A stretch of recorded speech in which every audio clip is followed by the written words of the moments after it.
universe doesn't speak English. It speaks frequency. And this is the most honest language in the world. Think about it. If you say something in a language, you may doubt it inside of you. Or you could even lie to yourself. Frequency doesn't lie. If your thoughts, mind, and desires are not aligned, you may not reach that frequency. So God is an energy that is used to create something. So you know souls, right? Yeah. Souls have the God energy in them. Okay. So let's say you took away the God energy from anything. It would just become nothing. Field. It's a field. That's fascinating. You can't ask it stuff. You can't pray to it. You can? Yeah, you can. You can. So if someone doesn't believe in God, then I guess you don't believe in yourself, because basically every single living thing, and not even living thing, every single atom, every single piece of energy is made from the God source. Wow. So 13.8 billion years ago, the entire universe was reduced to a singularity, a particle smaller than a quark. However, if gravity is always working, i.e. if you jumped off this building, you're not going to fall 15 seconds later, you're going to fall immediately. So if gravity is always working, then and if the singularity was always there, like some atheists try to say, then the universe should have no age. It should be infinitely old. But it's not. It has an age. It's 13.8 billion years old. And something can't come from nothing, because it would have to exist in order to cause itself to exist, which is illogical. So therefore, something other must have created the singularity.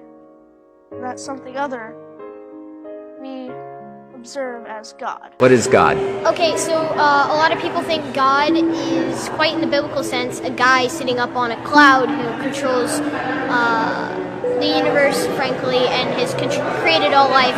But my definition of God is not like that. I don't believe God is person or entity. God is just another form of energy, or actually is energy. Himself, well, not even himself, itself. For the fact that you look at the Bible and other really, awesome but extremely vague and unreliable sources in religion that, hold these sources that we find and facts that we find, or so-called facts that we find, and really a lot of people think it's just about faith. But if you relate the Bible to quantum physics and apply most of the laws actually in less of a figurative sense, but more of a literal sense, and replace it with things like the universe, you'll eventually find out that it explains in-depth quantum physics and astrophysics, experiments and theories. Well, maybe not theories, because maybe now they're proven.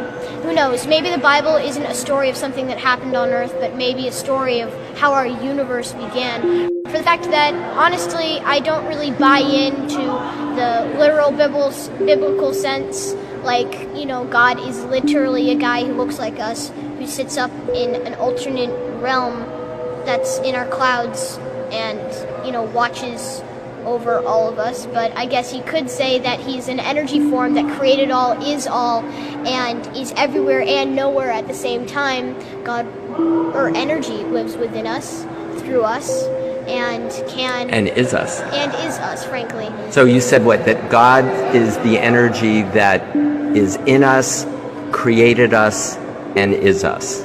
Is that your definition? Yep. I don't want to put words in your mouth. Sort of, yeah. God is energy. That's my thing. And I mean, like, you look at dimensional theory, and eventually we have, a singularity at the beginning of the universe that is energy. And then, eventually that begins to slow down in vibration due to entropy or some other law of that sort. And then, first you get photonic light, and then that slows down, and then we get matter, and then that slows down. And then who else knows what comes next? We have gravity, and then we have time, all coming in at one sense. And I mean, does that sound like origin story to you? It kind of does a little bit to me.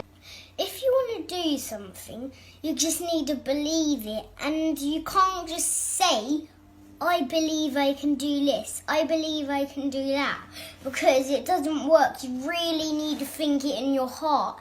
And I mean by in your heart, right in your heart, in the middle of your heart.